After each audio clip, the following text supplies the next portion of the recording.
Hello, Prue Jones from Place Coastal Property on the Mornington Peninsula with your weekly property report. Today is Monday, February the 26th, and welcome. If you haven't watched our property reports before, welcome. And for those of you who watch my weekly property report every Monday, welcome back again. And I hope you enjoy the content that we have this morning. 15 sales occurred last week in across our tract suburbs, being Fingal, Cape Shank, St Andrews Beach, Rosebud, Tutguruk, Rye, Blairgowrie and Sorrento. So 10 of those sales occurred in Rye, which is again showing that Rye is a standout suburb of all of those suburbs. Week in, week out, there is always turnover in Rye. There were 3 sales in Rosebud and 2 in Tutguruk. Now, interestingly, the prices are now changing as well in terms of what quality properties are changing hands. And to give you some perspective on that, 5 sales of the 15 were under $1 million, but 5 sales were also between $1 and $1.5 million.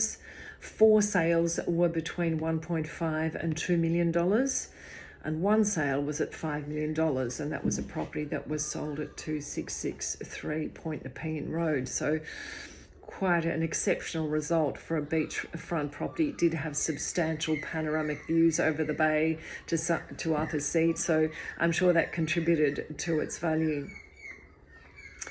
Another boat shed sold last week, not quite as high as the $900,000 sale last week in Blairgowrie, but nevertheless a strong sale at $330,000.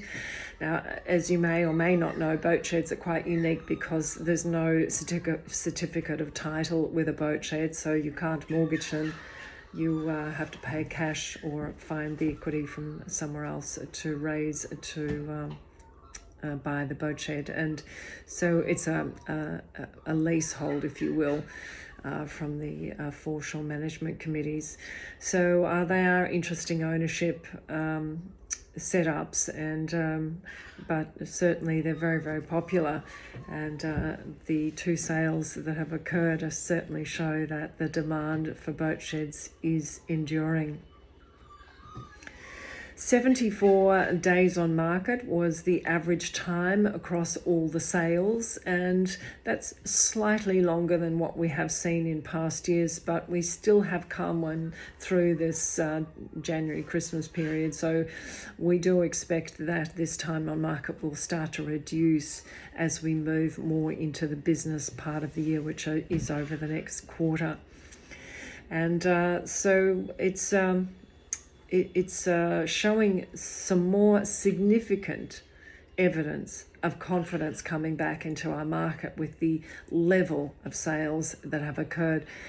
If you'd like an individual sale result, I have the list here, and I'm happy to share them with you if you have seen a property that might be close to you and you're intrigued or curious to know what that property sold for. I'm happy to share that with you, so please feel free to give me a call on 0419 352 439. Just as a side subject this morning, negative gearing. It's a very topical subject because rental property certainly has formed the basis of the majority of our baby boomers' generational wealth. And it's certainly easy to see why when we look at the staggering percentages that property values have increased by over the last 5 years. And but interestingly, Australia is not the only country that offers tax benefits for property. Some of the other countries are Germany, Japan, Canada, Finland, the USA, France, Ireland. They all have similar systems, not exactly the same as ours, but similar systems. And the Australian tax system currently places no restrictions on negative gearing. Now, would that change over the next few years? Hard to say, but it currently works very, very well. It's the most efficient, easiest way to reduce your tax and grow your wealth via the tax benefits on the costs of property, of holding property, and then the underlying capital growth of property. But negative gearing is projected to cost in the vicinity of $10 billion a year, with approximately 1 million taxpayers contributing to this over the next 10 years. So it's a significant part of our tax system. But past experience also demonstrates that when the tax benefits of negative gearing were removed between 1985 and 1987, it didn't have the impact on property prices that they were hoping. But if you do recall that period, if you were in the property market at that time, you will also know that that was one of the highest interest rate periods, and interest rates got up to about 18% in some cases. So staggering when we look at what interest rates are today. Of course, the property prices are different, but wages were also significantly lower. So it was a very, very difficult and tumultuous time in property.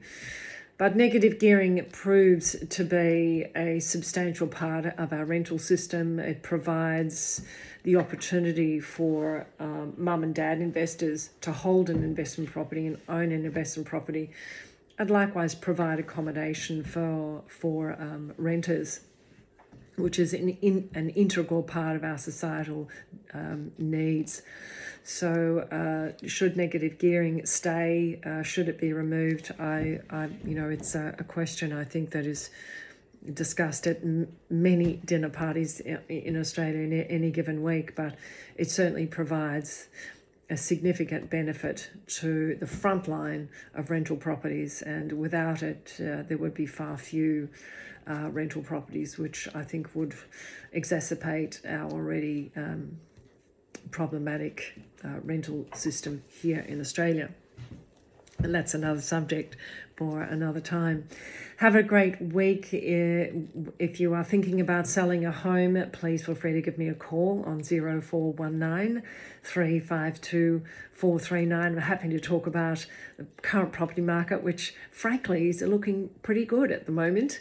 And I think the next month we'll see some more strong results start to filter through in our property market. Have a great week again, and I'll see you next week. Thank you.